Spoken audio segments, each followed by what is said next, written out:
আসসালামু আলাইকুম, কেমন আছেন সবাই? দেশ এবং প্রবাস থেকে যারা ভিডিওটি দেখছেন আপনাদের সকলকে স্বাগতম। এসেছিলাম কুষ্টিয়ার দিকে, আর আজকে আমার সাথে রয়েছে আরেফিন। কয়েক বছর আগে যখন কুষ্টিয়া এসেছিলাম তখন আরেফিনই আমাকে সব ঘুরিয়ে দেখিয়েছিল, আজকেও আমাকে সব ঘুরিয়ে দেখাবে। আজকে কুষ্টিয়া শহরটি ঘুরবো এবং আশপাশে কি কি রয়েছে সেগুলো দেখবো। চলুন তাহলে আজকের ভিডিওটি শুরু করা যাক। কুষ্টিয়া জেলা এটি বাংলাদেশের দক্ষিণ পশ্চিমাঞ্চলের খুলনা বিভাগের একটি প্রশাসনিক অঞ্চল। কুষ্টিয়া জেলাকে বাংলাদেশের সাংস্কৃতিক রাজধানীও বলা হয়। বাংলাদেশের দ্বিতীয় বৃহত্তম শিল্পকলা একাডেমি কুষ্টিয়াতেই অবস্থিত। কুষ্টিয়াতে মাঝারি ও ভারী শিল্প কলকারখানাও রয়েছে, যা জাতীয় অর্থনীতিতে ভূমিকা পালন করে। কুষ্টিয়া শহরটি গড়াই নদীর তীরে অবস্থিত।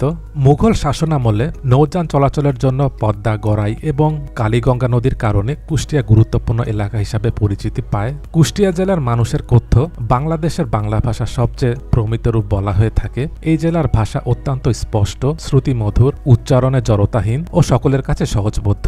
এখানে রয়েছে ইউটিউব ভিলেজ, বাংলাদেশের প্রথম রেলওয়ে স্টেশন, লালন শাহের মাজার, রবীন্দ্রনাথ ঠাকুরের কুঠিবাড়ি, এছাড়াও আরো অনেক কিছু। নগরীতে সড়কের মাঝখানে ডিভাইডার অংশে গাছ লাগিয়ে সৌন্দর্য বর্ধন করা হয়েছে। একটু পর এসব দিকেও আসবো।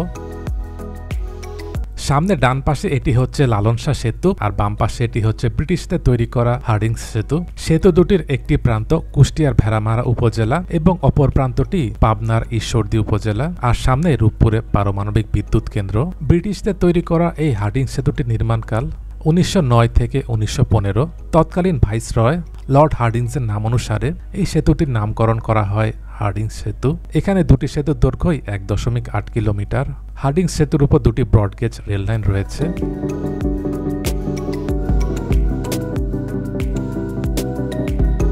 হার্ডিংস সেতুর কাছে কুষ্টিয়ার ভেড়ামারা প্রান্তে নদীর ধারে দেখা যাচ্ছে এখানে একটি সুন্দর পার্ক হয়েছে, নাম মনি পার্ক।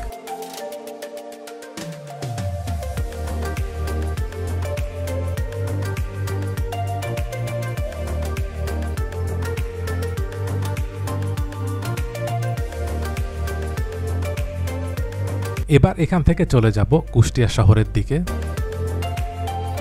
এটি হচ্ছে ভেড়ামারার দিক থেকে কুষ্টিয়া যাওয়ার সড়ক। কয়েক বছর আগে যখন এদিক দিয়ে গিয়েছিলাম সড়কের অবস্থা খুবই খারাপ ছিল। এবার এদিক দিয়ে যাওয়ার পথে দেখতে পেলাম সড়কটি আগের থেকে প্রশস্ত হয়েছে, কিছু স্থানে রোড মার্কিংও বসেছে। কুষ্টিয়া পর্যন্ত পুরো সড়কটি হয়েছে কিনা আর একটু সামনের দিকে গেলে বোঝা যাবে।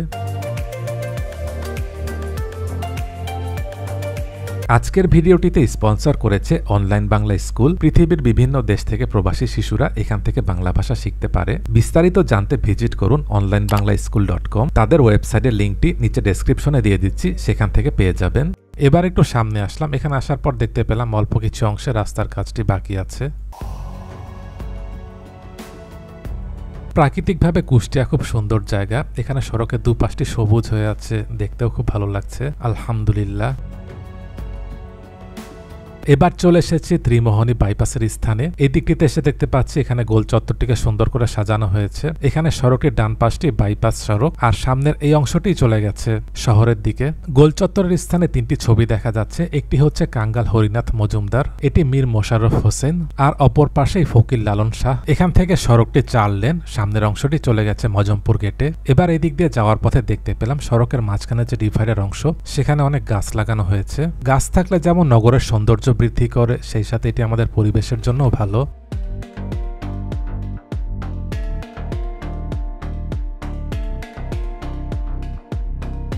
এবার চলে এসেছি মজমপুর গেটের স্থানে। এখানে সড়কের ডান পাশটি চলে গেছে এনএস রোডের দিকে, একটু পর সেই দিকেও যাব।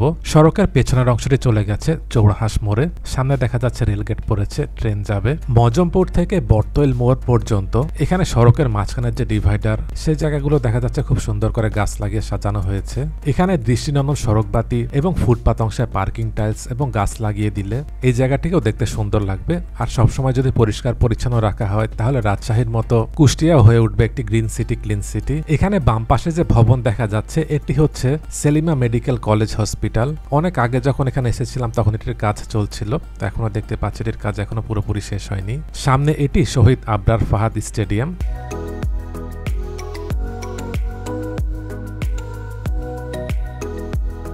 এই স্টেডিয়ামটি 1979 সালে নির্মাণ করা হয়। এখানের পুরনো স্টেডিয়ামটিকে ভেঙে নতুন করে সংস্কারের পর সম্ভবত 6 মার্চ 2025 এই স্টেডিয়ামটির উদ্বোধন করা হয়। এই স্টেডিয়ামে ক্রিকেট মাঠের পাশাপাশি ফুটবল খেলারও সব ধরনের ব্যবস্থা রাখা রয়েছে। স্টেডিয়ামটির সামনেই কুষ্টিয়া সুইমিং ক্লাব। এদিক দিয়ে যাওয়ার পথে সড়কের যে সবুজায়ন করা হয়েছে এটি দেখে ভালো লাগলো। আমরা যদি আমাদের চারপাশটিকে পরিষ্কার পরিচ্ছন্ন করে রাখি তাহলে আমাদের চারপাশটি দেখতে অনেক সুন্দর লাগবে। ডান পাশের এই মেডিকেল কলেজটির পাশে একটি দৃষ্টিনন্দন ভবন দেখা যাবে। এটি হচ্ছে দিশা টাওয়ার। এটি একটি হোটেল এবং এটি রুফটপে সুন্দর একটি রেস্টুরেন্ট করা হয়েছে।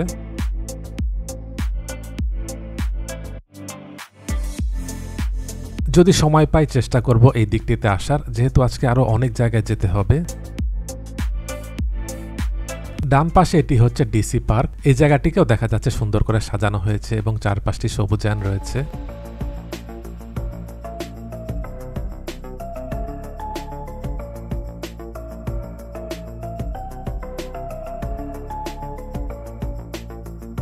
এবার এখান থেকে চলে যাব কুষ্টিয়া পৌরসভার দিকে।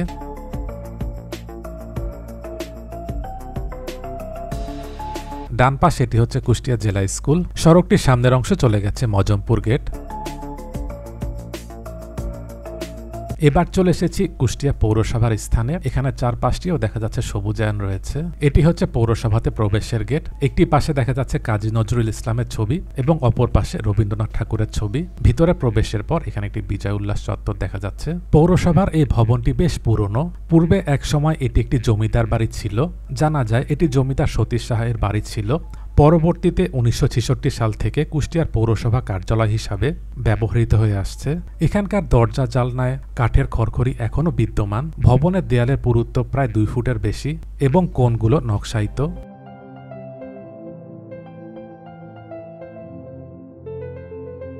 এখানে একটি কুয়া দেখতে পেলাম, সম্ভবত সেই সময়কার। ভবনটির পেছনের দিকে একটি পুকুর রয়েছে, তো এখানে তালা মারা রয়েছে, সম্ভবত অন্য দিক দিয়ে যাওয়া যায়। ভবনের একটি পাশে দেখা যাচ্ছে জলাধারের মতো করে, এখানে অনেক মাছ রয়েছে।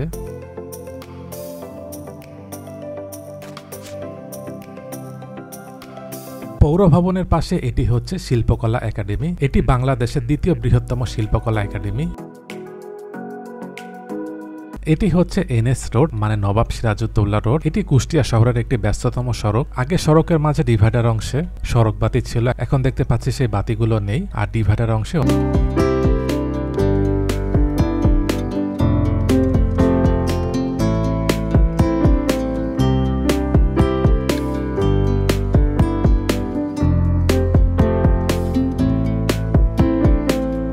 বাম পাশে এটি কুষ্টিয়ার কেন্দ্রীয় জামে মসজিদ। আর এখানে দেখা যাচ্ছে নতুন একটি ভবন হয়েছে। এটি কুষ্টিয়া জেলা পরিষদ টাওয়ার শপিং মল। এখানে বিভিন্ন ধরনের দোকান ও বাণিজ্যিক প্রতিষ্ঠান রয়েছে। এটি হচ্ছে কুষ্টিয়া শহরের একটি ভিউ। সামনেই গোরাই নদী, আর এই দিকটি হচ্ছে পদ্মা নদী। সামনে এখানে যে সেতু দেখা যাচ্ছে এটি হচ্ছে হরিপুর সেতু। সামনে পদ্মা নদীর অপর প্রান্তটি পাবনা জেলা। আকাশ মেঘলা হয়ে গেছে, যে কোনো সময় বৃষ্টিও নামতে পারে। এটি হচ্ছে lovely tower shopping centre, NS রোডে।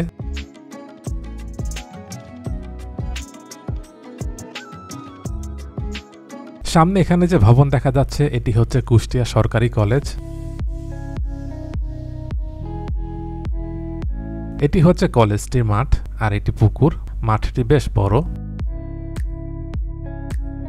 মাঠের এখান থেকে আশপাশটি দেখলে দেখা যাচ্ছে এখানে এখন অনেক বহুতল ভবন তৈরি হয়েছে।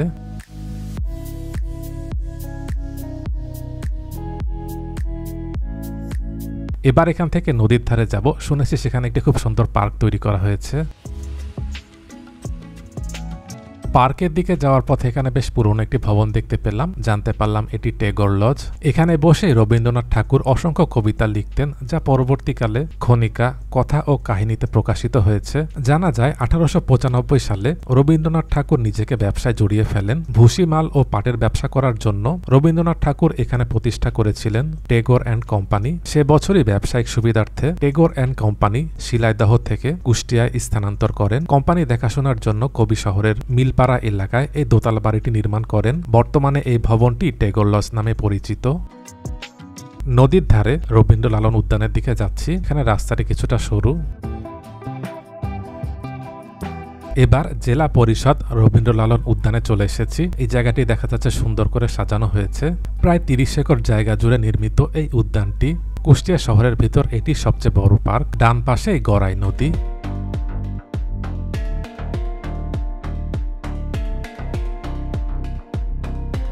এটি হচ্ছে পার্কের ভিতর। এখানে দেখলাম বিভিন্ন প্রজাতির গাছ রয়েছে। পার্কটির একটি পাশে শিশুদের খেলার জন্য রাইড থাকলে ভালো হতো। পার্কটিতে প্রবেশের টিকিট মূল্য জনপ্রতি 20 টাকা। এবার এখানে কিছুক্ষণ বিশ্রাম নিয়ে লালন শাহ মাজার, রবীন্দ্রনাথ ঠাকুরের কুঠিবাড়ি হয়ে খোকসার দিকে যে ইউটিউব ভিলেজ রয়েছে সেই দিকটিতে চলে যাব।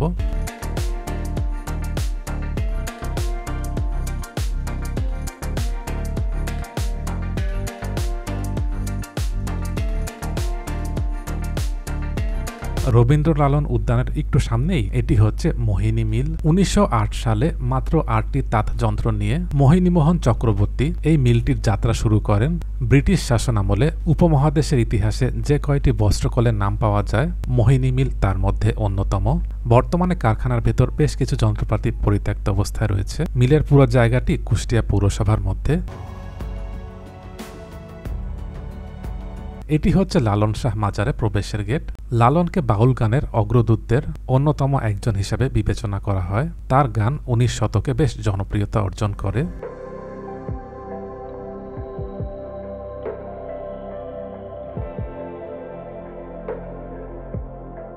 গেটের বাইরে এখানে বেশ কিছু দোকান দেখা যাচ্ছে, আর এখানে দেখা যাচ্ছে তিলে খাজা বিক্রি করা হচ্ছে। কুষ্টিয়া তিলে খাজার জন্য বিখ্যাত, আর এখানে তিলে খাজাগুলো বেশ সুস্বাদু, আর এটি জিআই পণ্য হিসেবেও স্বীকৃতি পেয়েছে। এবার চলে এসেছি চৌড়হাস মোড়ের স্থানে। এখানে সড়কের বাম পাশটি চলে গেছে রাজবাড়ী ফরিদপুরের দিকে, সামনের এই দিকটি ঝিনাইদহ, আর ডান পাশটি জগদী রেলওয়ে স্টেশনে, যেটি বাংলাদেশের প্রথম রেলওয়ে স্টেশন।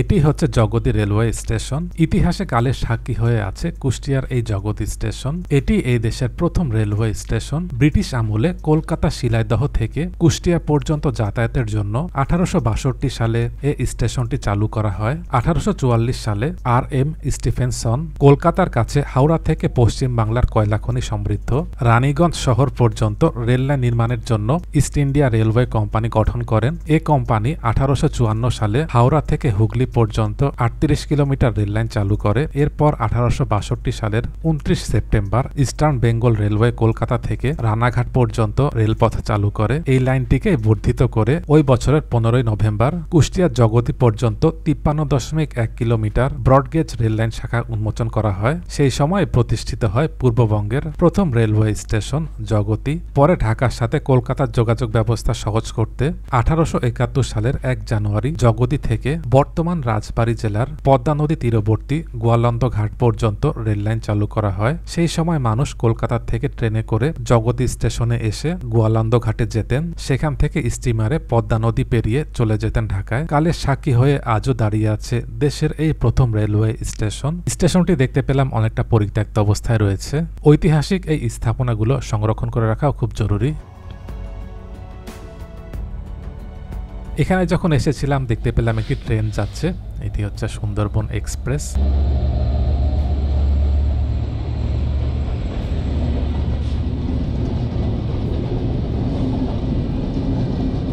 এটি হচ্ছে পানির ট্যাঙ্ক ছিল। রেল স্টেশনের দুপাশে দিঘি, একসময় বাষ্পচালিত ইঞ্জিনের পানি নেয়ার জন্য এই দিঘি ও পানির ট্যাঙ্ক ব্যবহার করা হতো। এখানে যে সড়ক দেখা যাচ্ছে এটি রাজবাড়ী ফরিদপুরের দিকে গেছে। এখন এখান থেকে কুঠিবাড়ি হয়ে ইউটিউব ভিলেজের দিকে চলে যাব। মেঘলা আকাশ, বৃষ্টিও নেমে যাচ্ছে, দেখা যাক কি হয়। কুঠিবাড়ির স্থানে চলে এসেছি। সড়কের দুপাশে বেশ কিছু দোকান রয়েছে।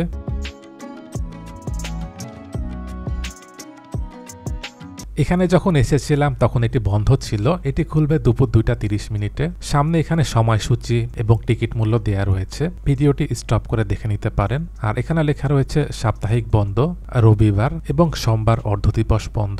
এটি একটি পর্যটন স্পট, প্রতিদিন খোলা থাকলে ভালো হয়। দেশের দূর দূরান্ত থেকে অনেকেই এই স্থানটিতে ঘুরতে আসেন। এই জায়গাগুলো গেস্ট হাউস। অনেক আগে কুঠিবাড়ির উপর একটি ভিডিও দিয়েছিলাম, সেই ভিডিওটির লিঙ্ক নিচে ডেসক্রিপশনে দিয়ে দিচ্ছি, সেখানে পেয়ে যাবেন।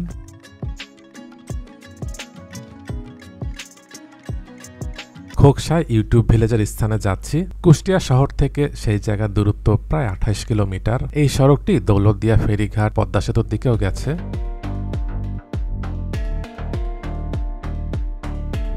গন্তব্যস্থলের কাছাকাছি চলে এসেছি। মূল সড়ক থেকে এখন ভিতরের সড়কে রয়েছি। আর এই গ্রামটিও দেখতে পাচ্ছি খুব সুন্দর, দুপাশে খুব সুন্দর প্রাকৃতিক পরিবেশ। এখানে রাস্তাটা কিছুটা সরু। এখানে যখন এসেছিলাম তখন বৃষ্টি হচ্ছিল। এবার চলে এসেছি ইউটিউব ভিলেজের স্থানে। এটি হচ্ছে পার্ক।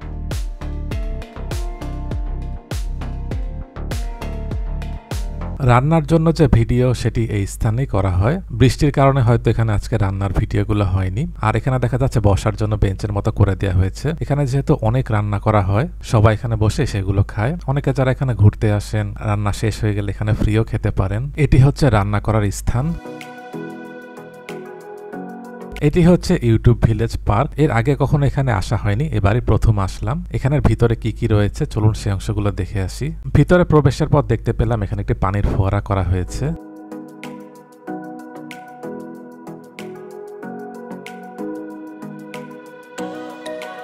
পার্কটিকে দেখতে পেলাম সুন্দর করে সাজানো হয়েছে। এখানে লেখা রয়েছে ইউটিউব ভিলেজ।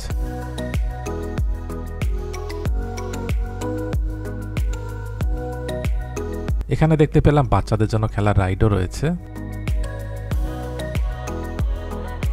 পার্কটিতে প্রবেশ মূল্য ছিল জনপ্রতি 50 টাকা।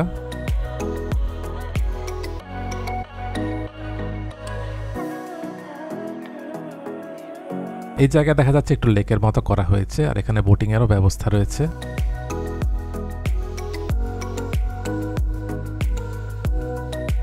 এই জায়গাটিতে এসে ভালো লাগলো, দেখতে পেলাম বেশ বড় জায়গায়। আবহাওয়াটি ভালো ছিল না, একটু পরপর বৃষ্টি নেমে যাচ্ছিল। কুষ্টিয়াতে যে পার্ক দেখলাম তার মধ্যে এটি সবচেয়ে সুন্দর পার্ক, তবে শহর থেকে একটু দূরে। রবীন্দ্র লালন যে উদ্যান রয়েছে সেটিও বেশ বড়, সেটিকেও যদি এরকম করে সুন্দর করে সাজানো হয় তাহলে সেই পার্কটিও অনেক জমজমাট হয়ে যাবে।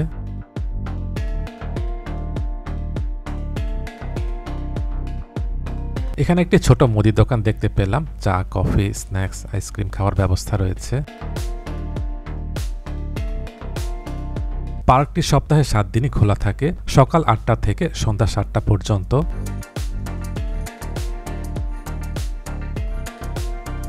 এই গ্রামটি খুব সুন্দর, চারপাশটি একদম সবুজ হয়ে আছে। আলহামদুলিল্লাহ, দেখতেও ভালো লাগছে। আর আপনারা যারা ভিডিওটি দেখছেন আশা করছি আপনাদেরও ভালো লাগছে।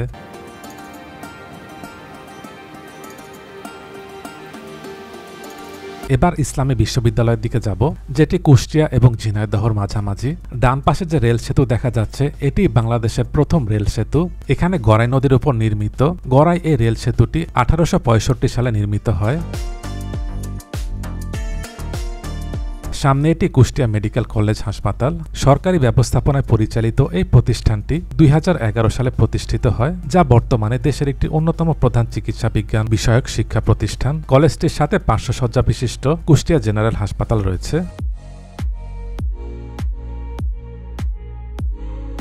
এটি হচ্ছে মজমপুর থেকে চৌরহাস পর্যন্ত সড়ক। সড়কের মাঝখানে গাছ লাগিয়ে সৌন্দর্য বর্ধন করার কারণে এই জায়গাটি দেখতে অনেকটা রাজশাহীর মতো মনে হচ্ছে।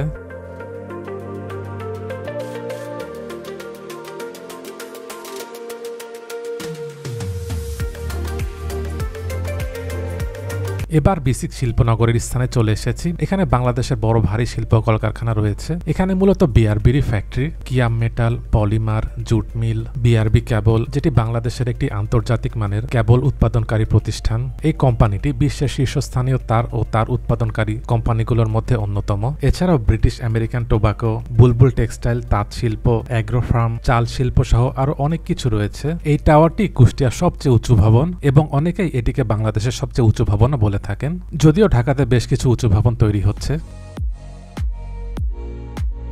আর একটু সামনেই বটতৈল মোড়। কয়েক বছর পর এই দিকটিতে আসলাম। মোড়ের স্থানে দেখা যাচ্ছে একটি গোল চত্বর করা হয়েছে, ত্রিমোহনী বাইপাস কেটে যেটি দেখেছিলাম। এখানেও 3 জন ব্যক্তির ছবি দেখা যাচ্ছে। একটি হচ্ছে কবিগুরু রবীন্দ্রনাথ ঠাকুর, বাঘা যতীন, যিনি ছিলেন একজন বাঙালি ব্রিটিশ বিরোধী বিপ্লবী নেতা। কুষ্টিয়া জেলার কুমারখালী থানার কয়েক গ্রামে তার জন্ম হয়েছিল।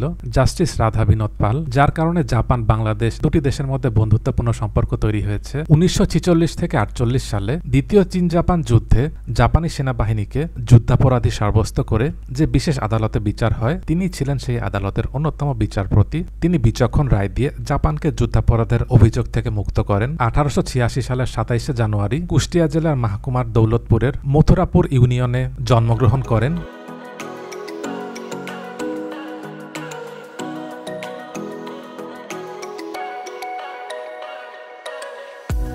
এটি কুষ্টিয়া ঝিনাইদহ সড়ক। এই সড়কটি যশোর হয়ে খুলনার দিকে গেছে। সড়কটির কিছু অংশ ভালো রয়েছে, আবার কিছু অংশ খারাপ রয়েছে।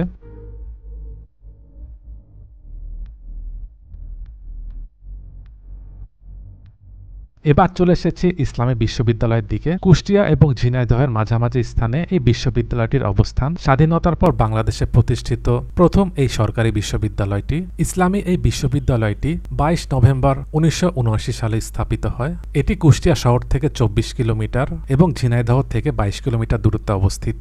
বিশ্ববিদ্যালয়টির চারপাশে একদম সবুজ হয়ে আছে, অনেক গাছও রয়েছে, যার কারণে দেখতেও ভালো লাগছে। 175 একর জায়গা জুড়ে বিস্তৃত এই বিশ্ববিদ্যালয়টি।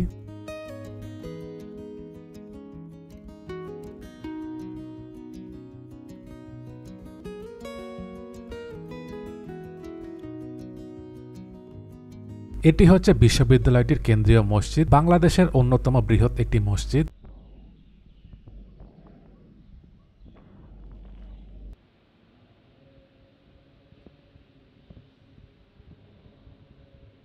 সবুজ ক্যাম্পাস, চারিদিকে অসংখ্য গাছ। ক্যাম্পাসে প্রবেশের পর দুপাশে যে সারি সারি গাছ, অনেকটা রাজশাহী বিশ্ববিদ্যালয়ের মতো। এখানের ভিতরটিও অনেক সুন্দর, এসে খুব ভালো লাগলো।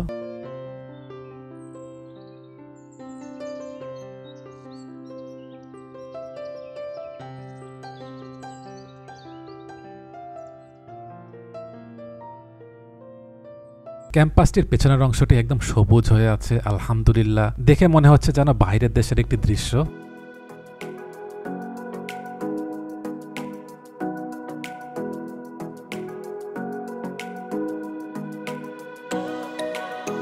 এটি হচ্ছে পুরো ক্যাম্পাসটির একটি দৃশ্য।